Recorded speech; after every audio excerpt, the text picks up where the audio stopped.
Texas gas explosion.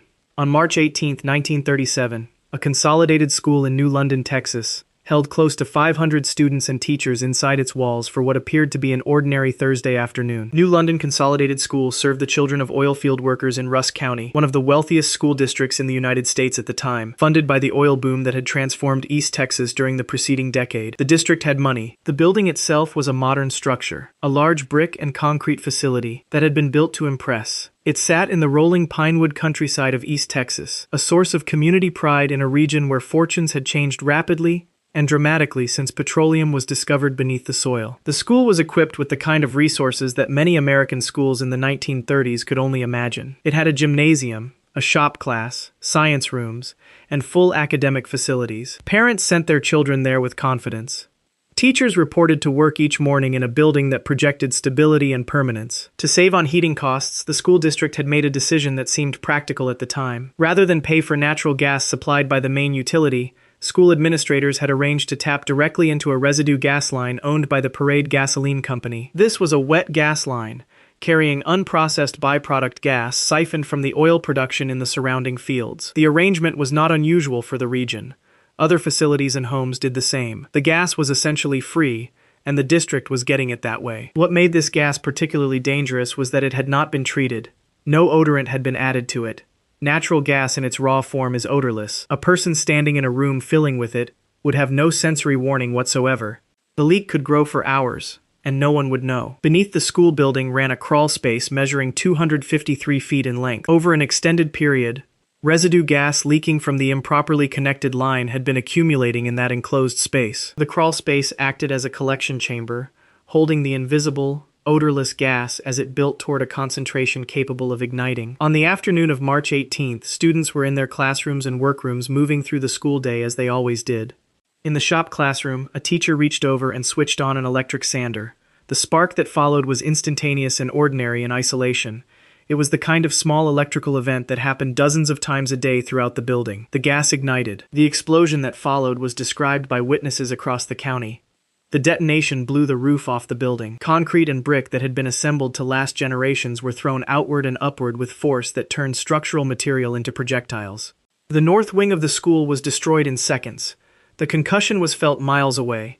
Windows shattered in buildings throughout the surrounding area. Inside the school, the force of the blast killed students and teachers where they sat. Others were buried under collapsed ceilings, walls, and roof sections. The building that had stood as a symbol of the district's prosperity came down on the children inside it. Rescue began immediately. Parents, oil field workers, neighbors, and emergency responders converged on the site within minutes. The scene they encountered was a field of rubble. Survivors were pulled from the debris by hand. Workers used whatever tools were available, and many used nothing but their own hands to move concrete and brick, searching for children who might still be alive beneath the wreckage. The response was enormous. Hundreds of people worked through the afternoon and into the night. Physicians and nurses arrived from surrounding communities.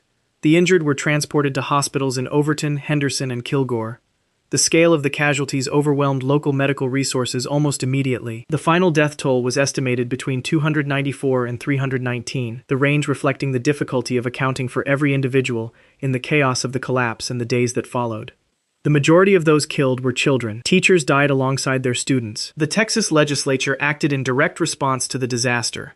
Lawmakers mandated the addition of chemical odorants, specifically mercaptans and thiols, to natural gas so that leaks could be detected by smell before accumulation reached dangerous levels. Governments across the world adopted similar requirements. The regulation exists because of what happened in New London on that Thursday afternoon in March 1937. The cause of death for those killed was the force of the explosion and the structural collapse it caused. No warning had been possible. No odor had been present. Nothing had signaled what was building beneath the floor. Collinwood Stairwell Crush. On March 4, 1908, the Lakeview School in Collinwood, Ohio, opened its doors, as it did every weekday morning, receiving several hundred students ranging from young children to older pupils across its grades. Collinwood was a working-class community on the eastern edge of Cleveland. The school building served the neighborhood's families and was staffed by teachers who knew their students by name. The structure itself was a brick building with a stone foundation, typical of school construction of its era, with interior wooden stairwells connecting its floors. The main entrance vestibule was the primary point through which students entered and exited. On the morning of March 4th, classes were underway. Students were seated in their rooms. Teachers were at the front of their classrooms moving through lessons. It was the middle of a normal school week, and nothing about the morning had distinguished itself from any other. A fire broke out beneath the front wooden staircase of the building. The exact cause was not immediately identified in the moments it began, but the location was critical. The staircase, made of wood, acted as a conduit. Heat and flames moved upward rapidly through the stairwell structure, and smoke began spreading through the interior of the building. When the alarm was raised and students began evacuating, the response followed the instinct common to every person in a building on fire: move toward the exit. In a school where the main exit was the front vestibule, hundreds of students from multiple floors converged on that single point simultaneously. The vestibule became a fatal compression zone. Children pressing forward from the stairs collided with those already crowded against the doors. The outer doors opened outward, but with one leaf bolted shut, and hundreds of students rushing the narrow vestibule, the crowd became wedged so tightly that the doors could not swing open. As the crowd pressed against them from inside, the weight of bodies made it impossible for the doors to be pulled open from the front. Children at the back of the crowd continued to push forward. Children at the front had no room to move and no way to open the doors against the pressure behind them. The fire moved faster than the evacuation could clear the building. Smoke and heat reached the vestibule as students remained trapped in the crush. Those unable to escape through the front were overcome where they stood. Rescuers arrived and attempted to force entry from outside. Breaking through the door against the weight of the crowd inside required force that cost precious seconds.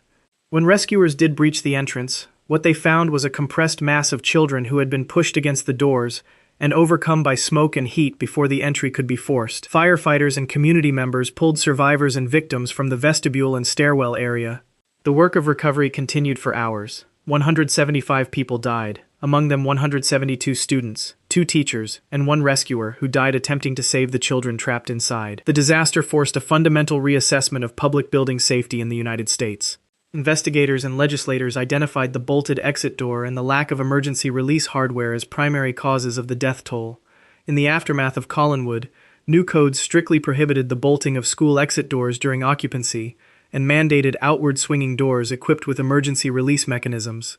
Panic hardware, the push bars now standard on every school exit door in the country, became mandatory so that a crowd pressing against a door would open it rather than block it. Fire-resistant materials for interior stairwells became a requirement.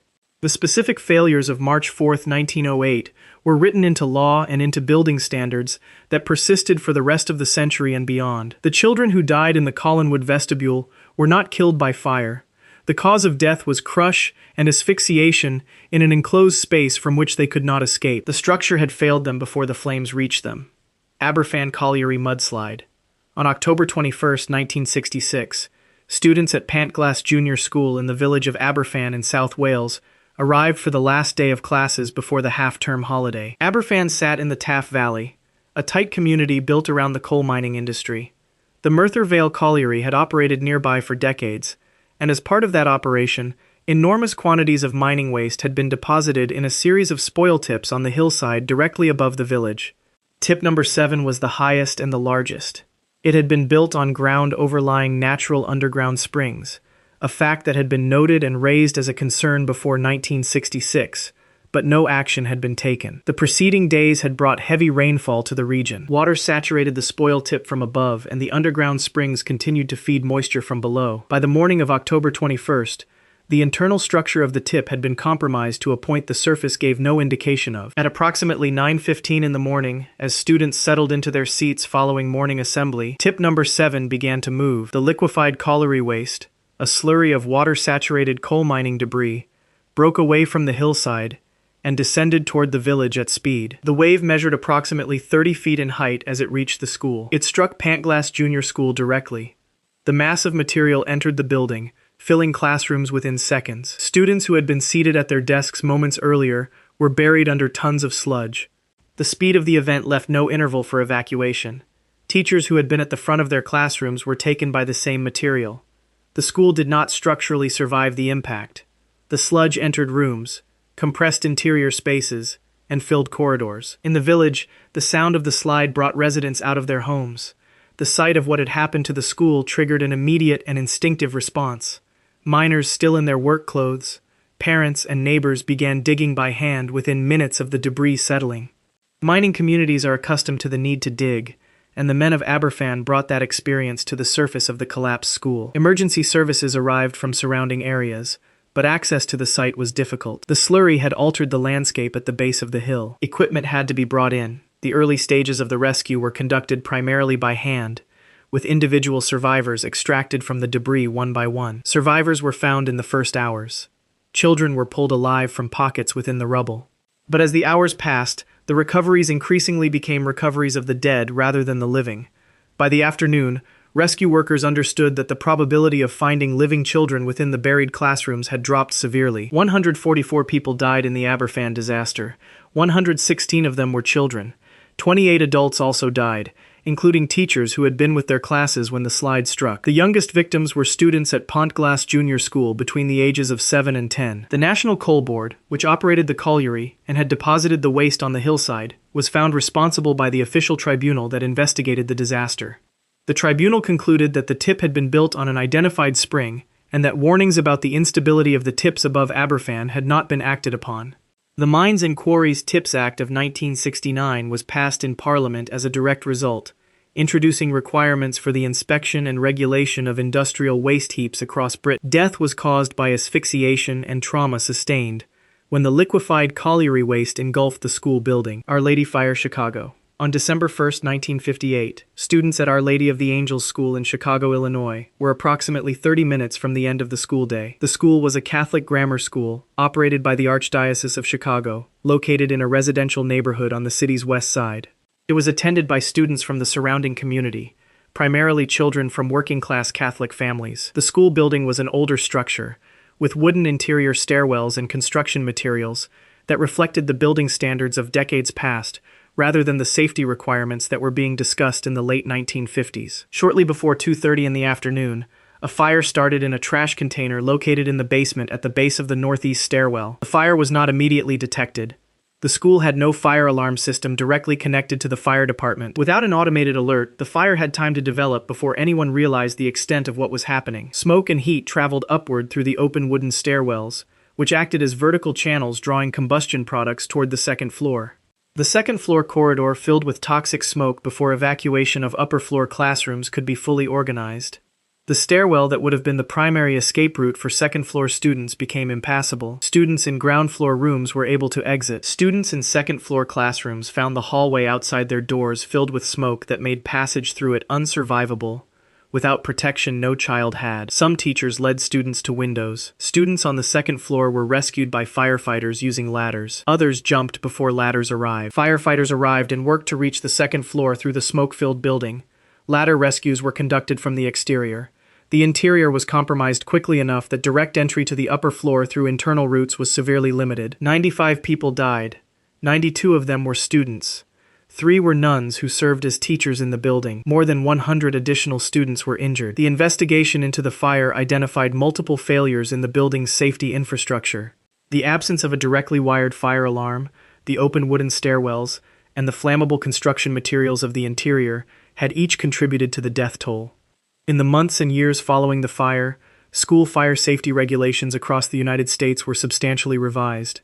Requirements introduced after the disaster included fire alarms wired directly to fire stations so that no human decision point delayed the department's response, automatic sprinkler systems in school buildings, fire doors on all stairwells to prevent smoke and flame from traveling freely between floors, and strict limits on the use of flammable materials in school construction and interior finishing. The cause of death was smoke inhalation and injuries sustained from the fire and from the evacuation attempts made under extreme conditions. Bath school bombing. On May 18, 1927, students and teachers arrived at Bath Consolidated School in Bath Township, Michigan, for what appeared to be a standard weekday in the final weeks of the school year. Bath Township was a small rural community in Clinton County. The Consolidated School served the township's children, bringing together students from the surrounding farmland into a single building. It was a community institution in the way that rural schools of that era were, the center of local childhood and a symbol of civic investment. Andrew Kehoe was a farmer and the elected treasurer of the Bath Township School Board. He had run for the position of township clerk and lost. He was facing financial pressures related to his property and held grievances against the local government and the school tax he believed was contributing to his difficulties. Over an extended period, working quietly and without attracting attention, he had been doing something else entirely. Kehoe had obtained hundreds of pounds of dynamite and pyrrolitol, a World War I-era explosive compound. Over the course of months, working in the school basement and crawl spaces during periods when the building was not in use, he had positioned this material throughout the structure. He had done this without detection. Teachers, students, and administrators had gone about their days above a concealed cache of explosives. On the morning of May 18, 1927, Kehoe murdered his wife at their farmstead and set fire to the farm buildings. At approximately 9:45 in the morning, he detonated the explosives he had placed beneath the north wing of the school. The north wing collapsed. Students in their classrooms were killed or severely injured by the detonation and the structural failure that followed. The explosion was heard across a wide area. Rescue began immediately as survivors and those unhurt reached the collapsed section of the building. Rescuers, including community members, emergency personnel, and the school's superintendent, converged on the site.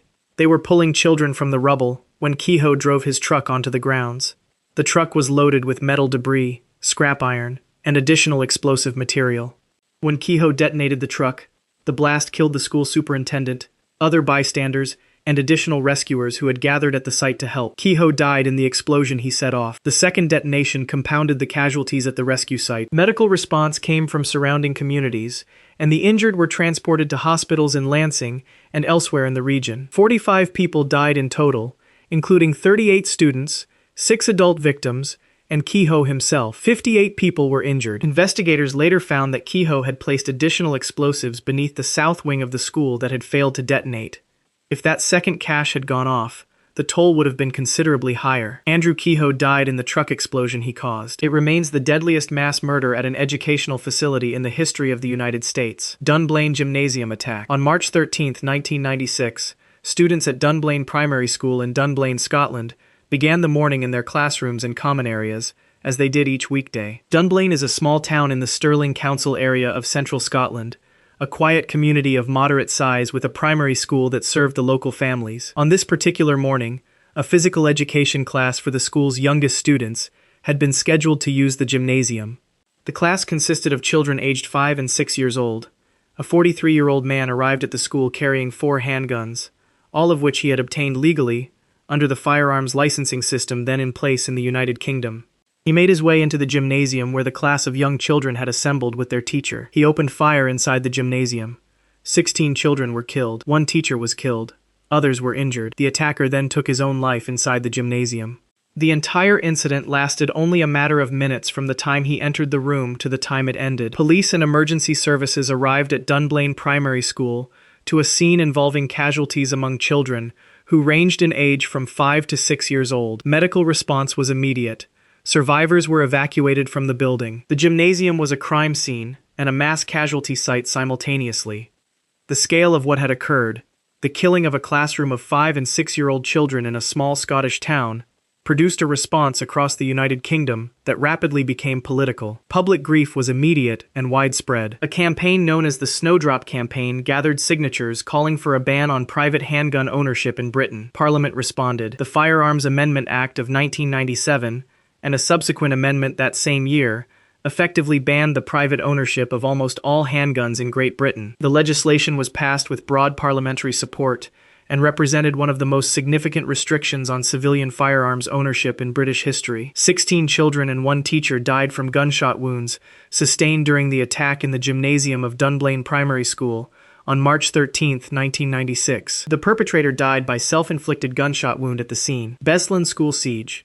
On September 1, 2004, more than 1,100 people gathered at School No. 1 in Beslan, in the Russian Republic of North Ossetia, to observe Knowledge Day, the traditional first day of the Russian school year.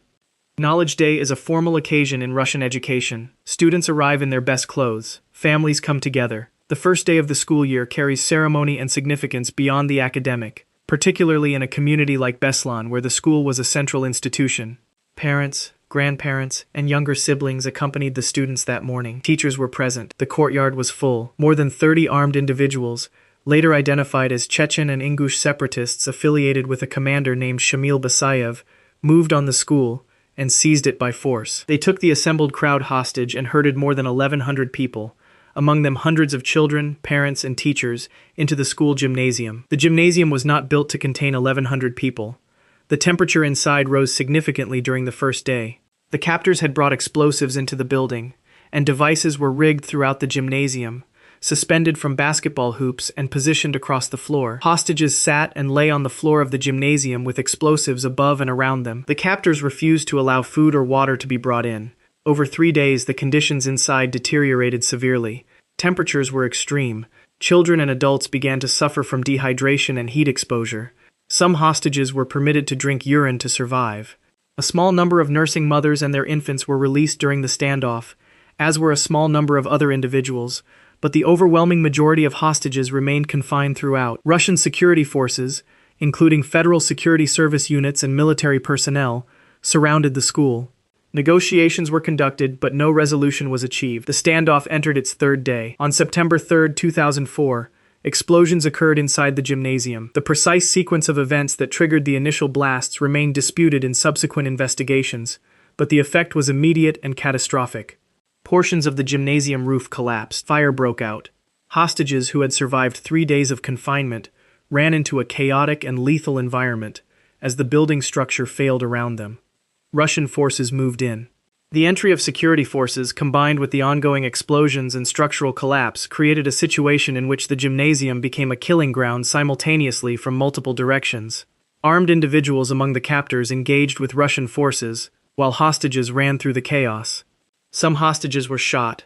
Others died in the explosions or the structural collapse. Some escaped. The firefight and rescue operation extended over hours. Emergency personnel worked to extract survivors from the wreckage and treat the injured. Hospitals in North Ossetia and across the region received the wounded. The scale of the casualties overwhelmed the capacity of local medical facilities. 334 people died in the Beslan school siege. 186 of them were children. More than 700 additional people were injured. It remains the deadliest school hostage crisis in recorded history. Russian authorities identified the attackers and their affiliations.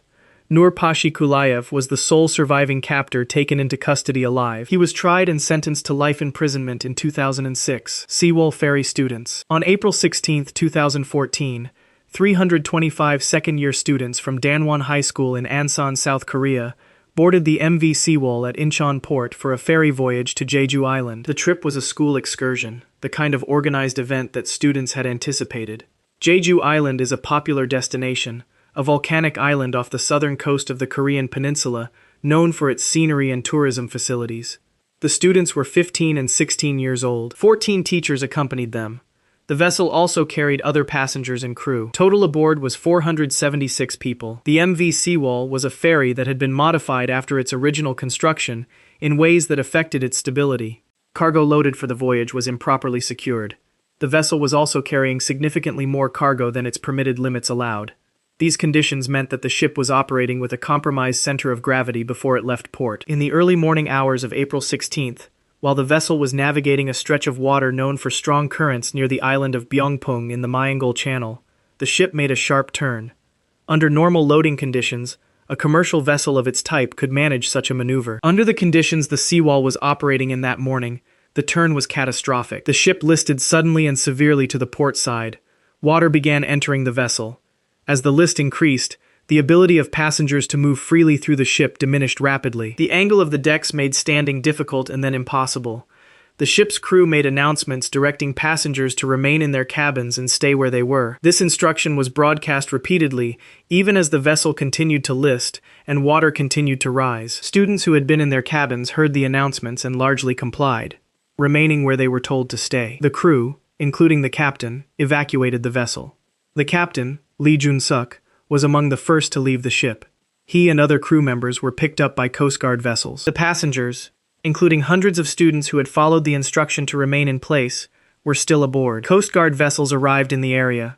The rescue response that followed was widely criticized for its inadequacy and delays. The Coast Guard vessels that came to the scene had limited diving capacity. The window during which passengers trapped inside the ship could have been reached while it was still partially above water was not effectively utilized. The seawall sank completely.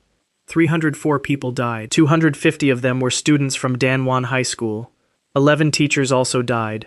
The majority of those who perished had remained in their cabins following crew instructions while the ship went down around them. The disaster triggered a national reckoning in South Korea. Investigations revealed systemic failures in maritime safety regulation, the certification and inspection process for commercial vessels, and the conduct of the crew. The owner of the ferry company, Yoo Byung-un, was found dead in June 2014, under circumstances that were investigated as a possible self-unaliving. Captain Lee Jun-sok was tried and ultimately sentenced to life imprisonment for his role in the disaster. Peshawar school attack.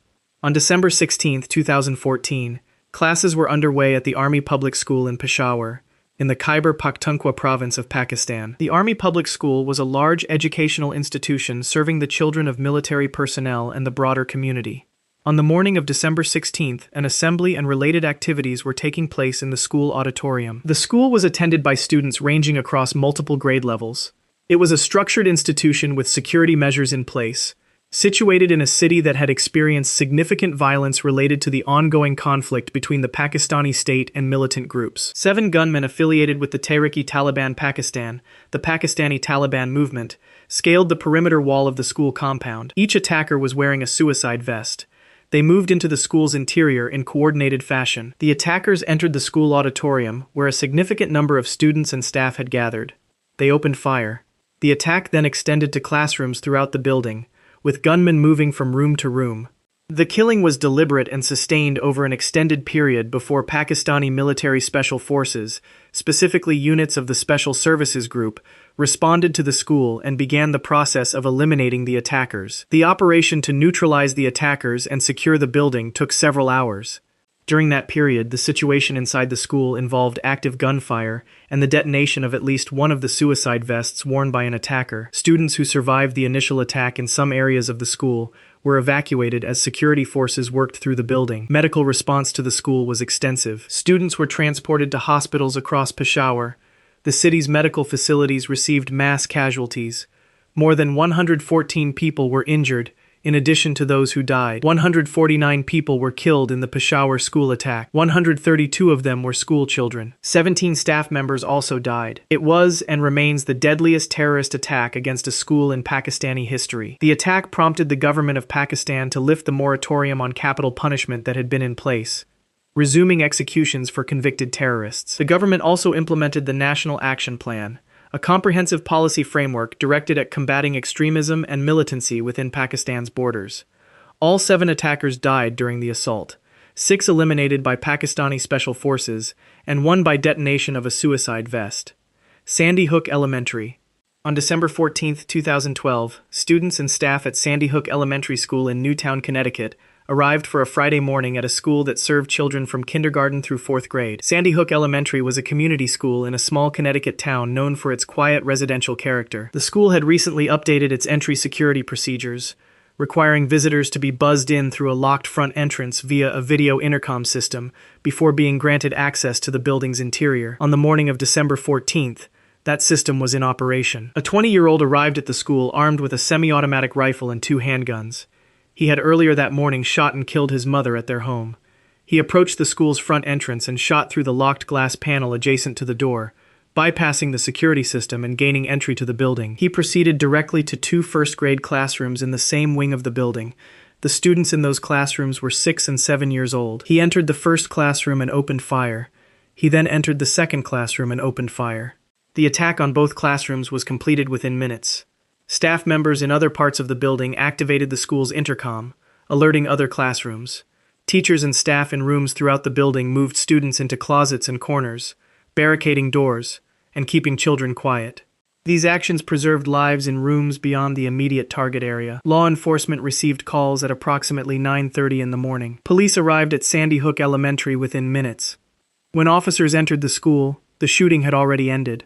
The attacker had taken his own life in one of the classrooms before law enforcement reached him. Paramedics and emergency medical personnel arrived and assessed the casualties, finding that 18 children and 6 adult staff members had been killed inside the building.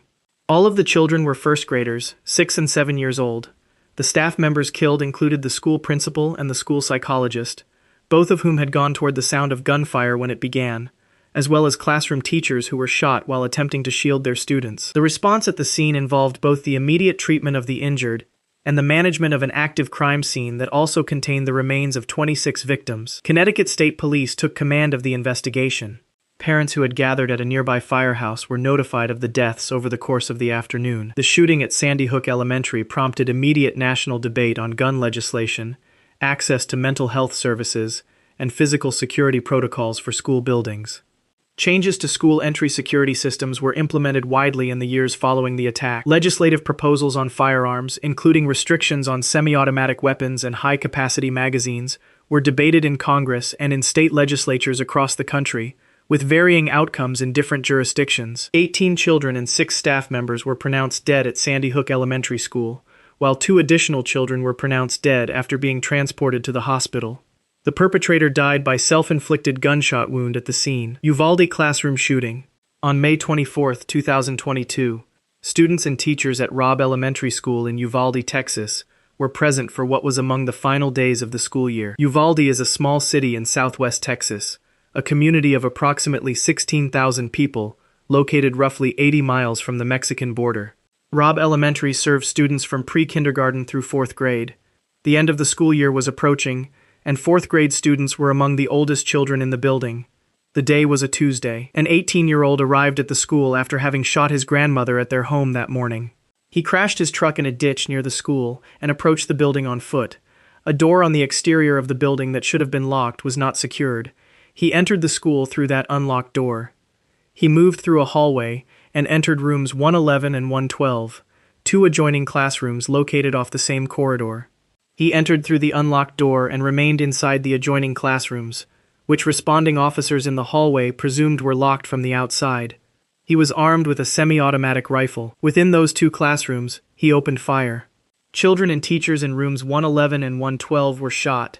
The attacker remained inside the classrooms while law enforcement mistakenly treated the scene as a barricaded subject scenario. Calls to emergency services began within the first minutes of the attack. Law enforcement responded quickly, and within a short period a large number of officers from multiple agencies had arrived at Robb Elementary, including Uvalde City Police, the Uvalde Consolidated Independent School District Police, Texas Department of Public Safety troopers, and eventually United States Border Patrol tactical units. In the hallway outside the adjoining classrooms, officers assembled. The ranking on-scene officer made the determination that the situation had transitioned from an active shooter response to a barricaded subject situation. This assessment, which was later found by investigators to have been incorrect and contrary to active shooter training protocols, meant that the tactical posture shifted from immediate breach and engagement to a containment posture. Officers remained in the hallway outside rooms 111 and 112 for 77 minutes. During that period, calls were made from inside the classrooms by children to emergency services. Children who had survived the initial shooting were alive inside the rooms. Some calls requested that police enter. Law enforcement did not breach the rooms during this interval. Parents who had gathered outside the school in the time following the initial reports urged law enforcement to enter the building. Some parents were held back by officers.